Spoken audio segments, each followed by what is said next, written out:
pretty good. They're shutting down all of their lanes. These guys are not here to play.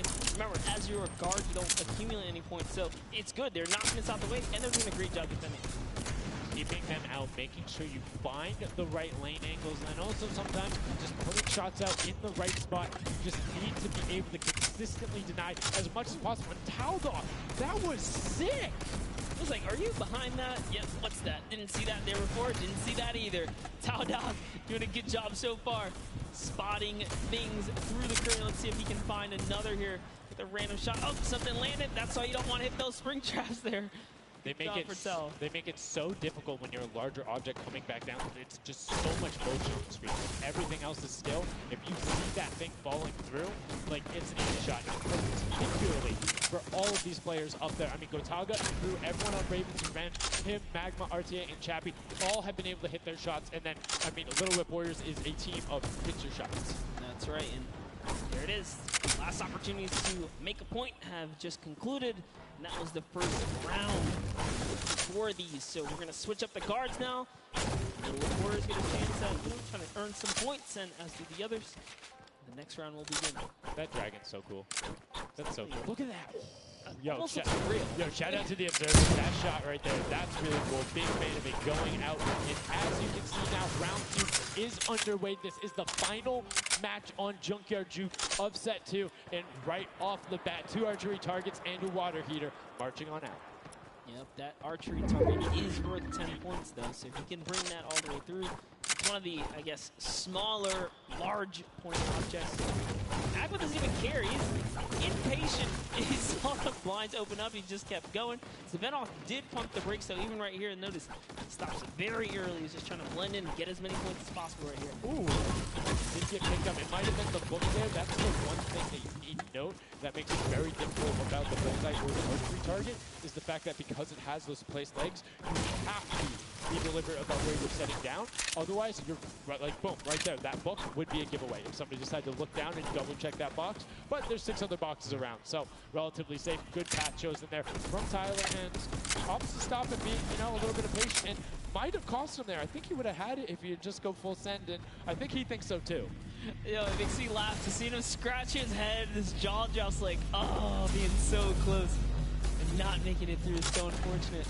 Taldog is going to find a little bit of success there as the Suezo, and we saw Alex J for a bit, is very close to scoring as well. Here's Zan from the Fish Band, presenting, hugging really close to that cactus. As long as he's not pushing through it, yeah, he is going to be able to sneak on out. Kind of hiccups there. He's going to go all the way. He doesn't care if the curtain comes down. He sneaks right underneath Tomoya. And his team of top Funky Fighters are at 35 points now in the guard tower. They can't earn anymore. That was a great run there by Zan. Now you can see Svenos waiting for the blinds to go down, making sure he can find an angle, and then pushing into it. He needs to be careful of that spring right there, because it doesn't matter, gets picked up anyway, as he's like, hey, there wasn't a card there before. Alex JJ now looking to find a run. You can see Fishman and Llama Record Code currently hanging out at the top, but again, having the chance to be up there, to be expected. Alex JJ now 2 targets, both running out. Good stats at the same time, but if you let's say it kind of has a little bit more benefit, because you're like, yeah, those were both there behind. There's no way those are both props. That's what I was going to say. I was like, you know what? Honestly, if you see a bunch of the same things, they blend in a little more. It's when something's an oddball that you really start to shoot. So maybe it is a good idea for time, right? But there's split spawns, so you don't always consistently, there's different spawns that have the different exits as you go out, so you can coordinate with a teammate, or what you can also do is sort of bait somebody else to do it, right? So you see somebody who's running an archery target, and you're like, okay, I'm just going to grab that too, and then you follow their path. And if they get picked up, oh, well, you look slightly more natural, particularly if you're that much more patient. And you can see Svenos is actually doing that right now with Carnifex, both of them going into the box. Svenos does hit the spring, is hanging out behind the car, and will get the score. That's a great run. Yeah, he actually recognized where he was not looking down in the right direction, so he took advantage of that. Funky Fighter let his guard down for just a second there, and he did manage to sneak on through. So that was the big point there in the final seconds, as this round is now to close there. Next round is going to begin. We're going to switch up the guards. Take another look. no dancing, just props and shots going out from the guards. Round 3 kicking off in the final match of set 2 at the Creative Finals. Who will be able to take that second silver Llama? And right now, you see Sensor is going in for the 10-point prop. Right away, Kutu does get the Mimic, but then opts to go for a different route as players are starting to feel a little bit of the pressure here. It's held in to score points. It's the first time we're starting to see some gnomes out there and another teddy bear on the way. That's right, Kantaka representing here. He's putting himself straight behind every object that he can. I love that they're using the smaller objects. It's so much easier to score with those. When you bring those big ones out, it really is hard. He actually put himself inside the truck. You see that? He's following Kuto so close here. He's got to use him as bait, really. As you get behind him, he's safe. Yep, because they don't think they're going to fire twice in there. That's the benefit of it. But right away, you see Kaz, Taco, Chappy. Great little run there from the Little Whip Warriors. That's going to push them back into contention. They're 65 points currently, but a dumpster going in from Handabug. 10 points for Llama Record, though, pushing them up to 9. And they were the winners of that first match. So if they can hold on, they know they'll be the winners in the final round. They need to build up as much of a lead as possible. Carraro actually has 15 eliminations, so he had a super successful guard round. But the Chicken Champions need to get picked up here. They need these points. And there it is. He's doing a lot of work for his team, showing that, hey, I can push us up here too. Just gonna go ahead and take that 5-pointer, throw him right over the Fish Fam now.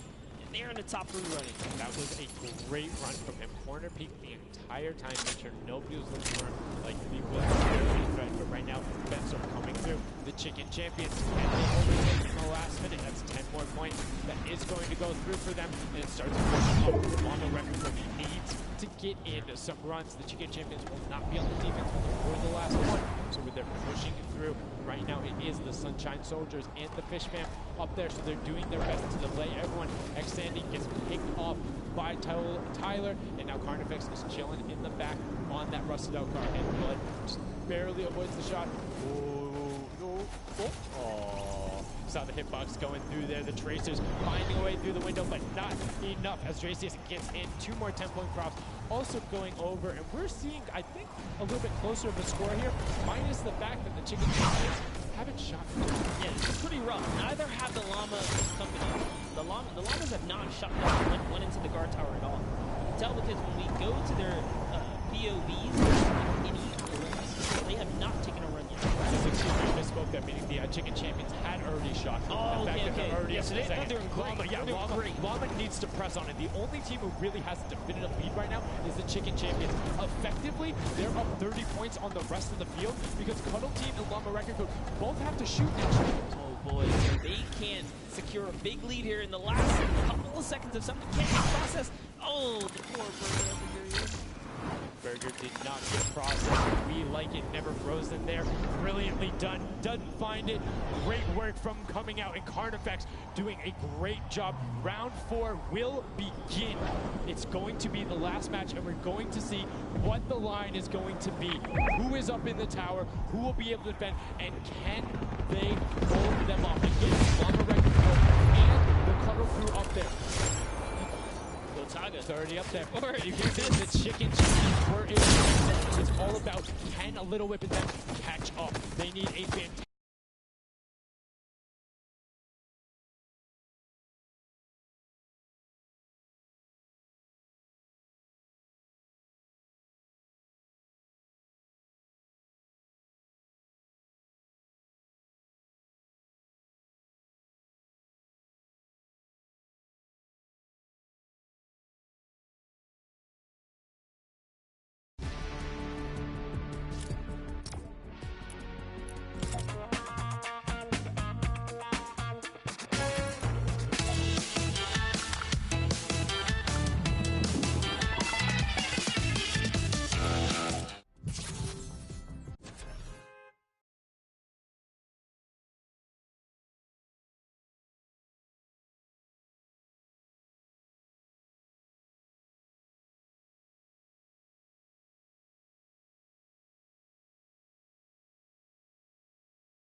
The Llama Record Company right there. Cuddle Crew actually is somehow up. Look, the Little Whip Warriors actually went to second place now. They're so close to overthrowing the Chicken Champions as well.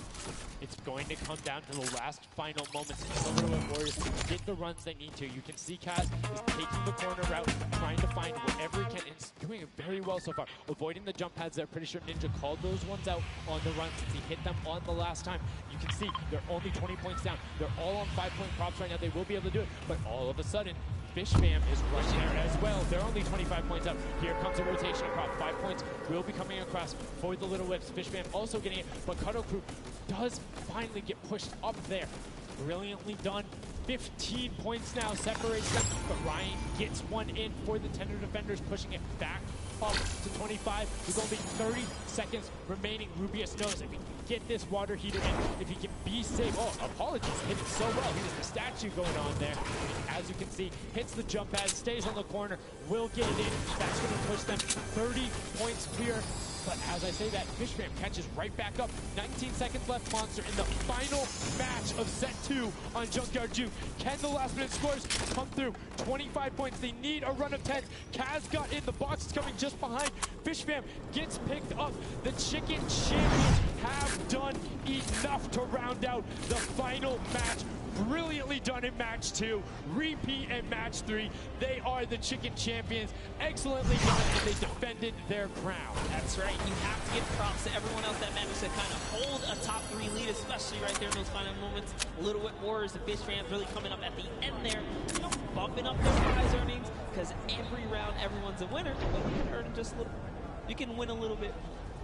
Yeah, it was just brilliantly done there. And these are actually the creators who helped with this. Brilliantly done from them. Fantastic, gentlemen. Thank you guys all so much for your help in making this mode come to life. Some fine gentlemen up there, the creative builders, were at that game jam out there, spent hours and hours, and it really blows my mind to see what they're able to do in this creative mode. Because, like, I'll go in, I'll play some stuff. Yeah, I think I'm pretty good. They're like, oh, yeah, after 20 minutes, I have this full game mode. Here's how the scoring works. Here's the barriers. I'm like, and that's the magic of creative, right? These unlimited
get into the Golden Games. Right now, we're going to get a chance to speak with the Chicken Champions, who's up top with Pooks. Pooks, what do you got for us? Thank you so much, Sundown. I am down here with the Chicken Champions, who surprisingly didn't fly the group. They put on an absolute clinic today in the creative trials. I'm here with Rubius. Now, you guys won the last game as well, so 2 in a row. You guys had a pretty great strategy. Do you want to kind of talk me through that a little bit? Oh, what can I say? It's the power of Norway, the power of Spain, and the power of Detroit. Like, we're crushing it. And we're a chicken, so we're good at hiding. Like, we're not good at shooting and stuff, but at hiding, we're the best. The best strategy, I think, is, well, let him take the big stuff. And we are like the supports. Like, we take the small stuff, the side stuff, and the trick is, don't tell anybody, but the trick is to go in the corners. Like, no one is watching the corners. It's insane. So no one is watching the corners. I hope all of your competitors did not hear you just say that. Now, he said that you were in charge of taking the big items. Does that put a little bit more pressure on you? No, it's good. It works good, so. So you guys have a ton of confidence now. You have won 2 games in a row. I'm so excited to see how you all perform in the rest of the day. Going into these next games, do you have anything you're going to change, or are you going to keep things the same? We're just going to keep things the same, stay consistent, keep a little, have to play slow. That's really it. So. And finally, just for you there on the end, I just want to talk a little bit about, you touched on the diversity of this group. Now, I know you guys have really not played together much before. What has that been like, coming together, playing here with your teammates from all over the world? It's amazing. My team, the next mode, it's amazing. And it's parkour. I think my team is very good in parkour. And I win. We win. You guys are so confident. I love it. Hopefully that carries on into your next games. Congratulations again, guys. Thank you so much. Down. Back to you. Twitch chat. There we go. No. It's everywhere, man. Thanks for the plug out there, El.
Two points that Monster was advocating for, but go for the statues, go for the boilers, all those things that net you tons of points, and that's how they came out to a lead. Here it is again, them just cheering on. We have the reactions from the Chicken Champions on their win as well. Nice trophy lifts. Maybe they'll be doing that later on here. The statue using that to get above the opponent's vision, their field of view, so that they can't see, they can't hit their shots, and the reactions of the win. Just bliss as they win their second game there on Junkyard Juke. Absolutely amazing stuff, guys. I can't wait to see who's going to earn that and who's going to continue on towards their path to the Creative World Cup champions. Thank you so much, Bala, for that in-depth analysis. Now, I know you guys want to see the standings. We want to see them as well. A slight little hiccup. We want to make sure everything is right, because this is a huge moment for all of these guys up on that stage. So while we sort that out, we're going to go to a quick break, and when we come back, we will have the standings after set 2, and then move into set 3, which is the world premiere, never before seen world run. So if you need to go do anything, go do it now. Take your bio breaks, take care of everything you need, and then we will be right back.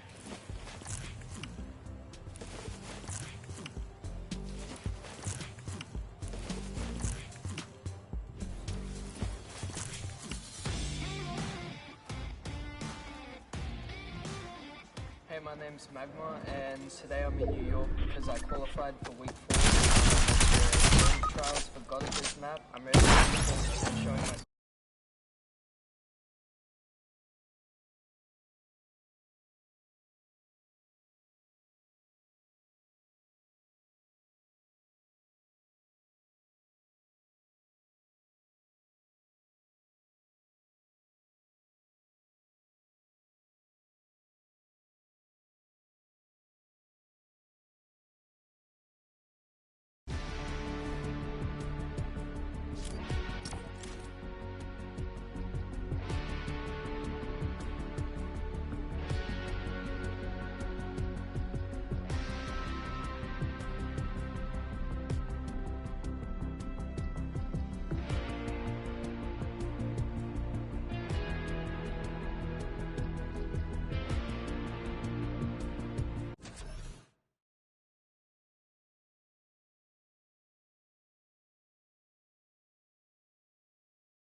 Live for the Fortnite World Cup. Show us some energy because Peyton is going to be looking for your reactions and you could end up on stream. You want to play with it, see how it goes? Of course I do. That's not even a question. Like, I'm so into this right now. This is amazing.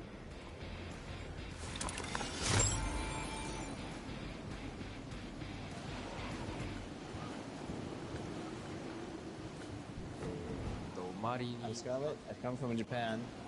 I'm happy and excited to be playing with so many players that I've seen on the internet. My favorite place to drop is Fatal Fields. If I win the Fortnite World Cup, first I want to buy a house, and then I'm going to eat a lot of food.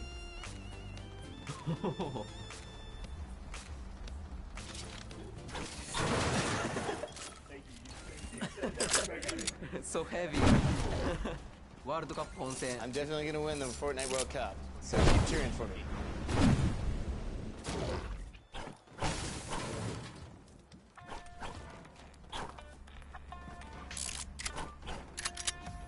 Hi, I'm Fortetto and I'm here to compete in the Creative World Cup. I competed in most of the trials and was really excited when they announced the bonus weeks after the trials were over. And, I competed in the Jadith 100 level map and the speedrun 100 levels is super good. I really enjoy like all the different styles of maps and death runs that there are, and I really enjoy speedrunning and trying to get good as time as I can. The moment I found out that I qualified, it was just insane and I wasn't sure if I was going to for that, and it was just crazy that time. And yeah, and Fortetto and the Sunshine Soldiers are going to win because we have 2 captains, so we're twice as good. What is going on? We're getting some good practice here for the Fortnite World Cup Creative Finals happening very, very soon.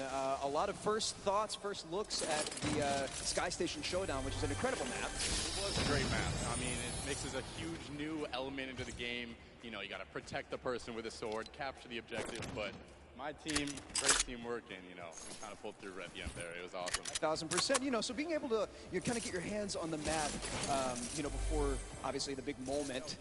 It's nice. It's huge. It's huge. And so, like you said a second ago, this is a brand new way of viewing Fortnite and playing Fortnite, which is incredible. Exactly. It's super exciting to see what people come up with, and then also turning it into a competitive aspect and put it in the game and make this tournament. So it's amazing. So any general kind of thoughts, concerns maybe about strategy? I don't know. You know, I think we won, so we know the strategy. All right, listen, this is practice still. We've got the big moment coming up very soon, but do you want to shout out your team real quick? Yeah, no, we've got some speedrunners in our midst, actually. We've got Tyler, we've got Zand, and Suzu. They are all speedrunners of Death Run. And as you know, later in the Creative Cup, there's going to be a Death Run involved level, so going home. Inspired by the creative man, Scissors himself has made many a streamer, many a content creator very angry with a Death Run, myself included. Great job in practice round. We'll see you very soon. I'm excited. Thank you. Ladies and gentlemen, welcome back to the Fortnite World Cup Finals. We are here in day number 1 where the Creative Finals are going down. The stadium is jam-packed with fans from around the world who have traveled here not only to watch us crown World Cup Creative Finals champions, but also solo and duo champions as well. I'm seeing this guy right here as well, and we're getting ready to hop back into all of the action. Now, I think, you know, we've seen a little bit of the first 2 game modes. You know, we got to see a little Sky Station Showdown. We got to see a little bit of that Junkyard Juke. But there's actually something that Sundown teased, and that is the World Run. Yep. The World Run coming up next.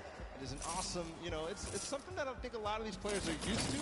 Yeah. And I think they'll be very, very comfortable here. We'll have to see whether the challenge of the obstacle course is anything that these guys want, or if they're going to be able to just cruise through. We'll see. It's going to be fun, though. Well, it's going to be really interesting, right? A lot of these players are very familiar with death runs, and it's very, like, mechanical, right? Yep. If you know how to execute, you can get through these obstacles, but you have to kind of get your eyes on them first, figure out how they work, and then make it through. So I think it's going to be very interesting, very fun for everyone here, and all the players as well. I'm hoping to see someone make it to the end. I don't know that anyone will, though. 30 coins, and from what we've seen in practice, us and other people, it's very difficult. We'll see. we'll hop into the overview and stuff like that later, but just to give like some examples of the things that there are, there's, you know, the trap, trying to trigger them, making sure you move, impulse grenades are treacherous. Well, and again, Aftershock is 17 content creators that help put the maps together. Mad props to you. You know, their hard work is being shown here on the stage. These guys are in case you didn't know, this guy right here, Follow, we're getting ready to jump into the next match. What you guys can see about the format and all those things. You kind of tease it, but we'll get there in just a moment. And very quickly, the Chicken Champions were actually the winners for set number 2, Junkyard Juke. Let's take a look at them right now. They were overall victorious of that last set, and there you go. The Tender Defender is there in person to congratulate them, Bala. Rubius and his team, they worked hard for it, and they're the victors. Warming up for the next run, but they know now they earned the Silver Llama for that set, so it's 1-1. Woof! Chicken Champions earning their Silver Llama right now. They're surprised because they're getting ready, but here it is. Rubius is like, wait, do I actually get that? Is that actually mine? Yes, it is. Yes, it is. So, you know, they are the current set winners. They have a Silver Llama for themselves. So that's now 2 different teams that have a Silver Llama.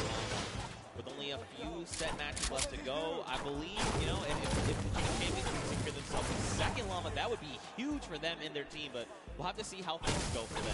And the timing of the Silver Llama couldn't come earlier because they're about to hop in. This is definitely a, you know, a booster for them in terms of their emotions and their confidence going into the world run, because it is precise, it is difficult. You have to make sure that you hit it, otherwise you're wasting time. It's going to be a race between these guys to get as far in as possible. That confidence boost is going to help dramatically in this last normal set. Yeah, for sure. It's exactly a race, the world run. It is similar to the Death Run with a bunch of obstacles. Let's go ahead and talk about that and everything that's around it. So there's actually 30 points in the map. Whichever team gets all 30, the fastest or as many as possible until time runs out to be the victor for that round set. You know, like I said, these are insanely difficult obstacles. I'm going to be honest, I'm going to be forthcoming, I'm going to be vulnerable with you, the Fortnite fan list. The farthest I got was 14. Okay, it's actually really difficult, and I'm by no means a Death Runner. By no means. Are the best, These guys are going to fly. In terms of Death Runner, in terms of this map specifically, it's going to be absolutely awesome. We're going to go ahead and take a look at some of those obstacles right now. So go ahead.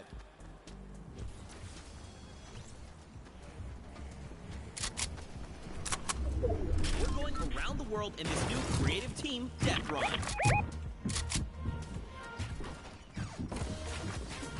In this challenging new creative game, 8 led by some of favorite content creators from the world, will compete to collect points in their lane faster than everyone else.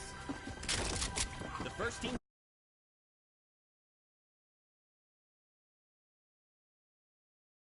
We're at the edge of zone. I'll go grab it.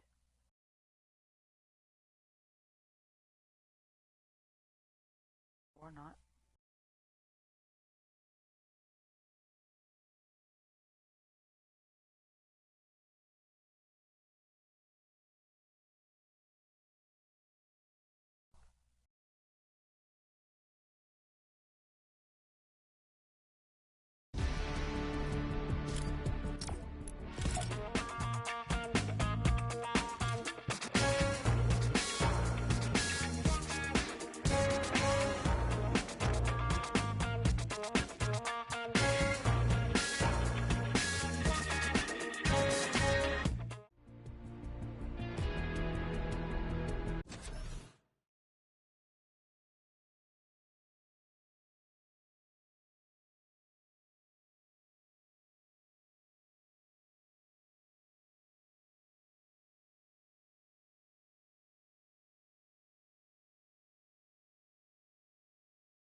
up to these guys to start hitting their first jumps, and people are falling left and right. A couple of first coins are taken, and everybody seems to be off to a hot start. This is really like off to the races here. Man, Turtle and Zand are already flying through these first set of challenges. Again, you know, these are the very, very top of the best of the best of the creative world, right? They've worked all 8 qualifier weeks long. They've made it through with their team captains, and now they're here. So once they figure out these obstacles, be prepared to watch them fly through them. And the first couple are relatively simple. Here's the double doors. I think are probably the first one that you have to kind of know or see it in advance. And then here, the impulse jump into the tire, into the castle, and 3 players have already made it all the way there. It's neck and neck between most teams right now, 10 to 8. Bro, I'm so mad. Do you understand? I literally had to play this to completion, all 12-minute rounds, 4 times to make it halfway, which this is the castle. And these guys got it in like 3 minutes. I'm upset. Oh, this is why they're the World Cup creative players, and you are not. You're here casting. That's cool. I'll hold that up, I suppose. I'll hold that for sure. So there's a few challenges here in the castle of Gearballa. But as you saw there, Kurora actually took a little peek at it. There's these little bumpers, and that'll actually send you upward into the next, basically, tier. So the most optimal strategy here is actually to leave 2 your teammates behind, send 2 up to try and gather more coins faster. Because otherwise, you're just going to dedicate too much time, and you really want to maximize your time. Definitely a couple coins that you definitely want to get as fast as possible. They're trying to get the half size through with the Joe traps. Now nobody seems to have figured it out just yet, at least in the view that we're watching. But the Fishman and the Sunshine Soldiers are up to 15 now, but still neck and neck. I believe all teams are now inside of the castle, and we call this basically the first kind of tier of the difficulty for these obstacles. As they move up, go past this, they'll become progressively harder. Yeah. And again, this is the first time these creative players, qualifiers, have seen the world run. They've never seen it before. They have just, you know, they are mad. Their skills are insane. And look at this. Taldeck's already up on the next tier. He's probably telling his teammates, all right, look, up here, I just use this bumper. What do I have to do? So he's already trying to figure it out. That's not me. The moment I hit that pad, I was like, I guess I just keep moving forward, and I kept running. I love this experience. He's also communicating back to his teammate at the same time, because he went over that bumper and he's looking, do I have an opportunity to go back here? Is this it? Do I have to go forward, just like you were alluding to before? And now he decides, okay, he tells exactly what's going on to his teammates, Ninja, Kaz, and company, and they move forward. Alex JJ, though, is off to really the races. He's way ahead of everybody else, I think. But no, there's a Raven's Revenge. No, it's Svenos. It's his teammate. Moving. They are moving. So what's tricky about that last jump there is those little directional pads will give you forward momentum, but in jumping you lose some of it. So you actually have to make it in a straight run. There you have to trigger the trap, get the impulse, trigger the trap into while also taking it back. So there is a little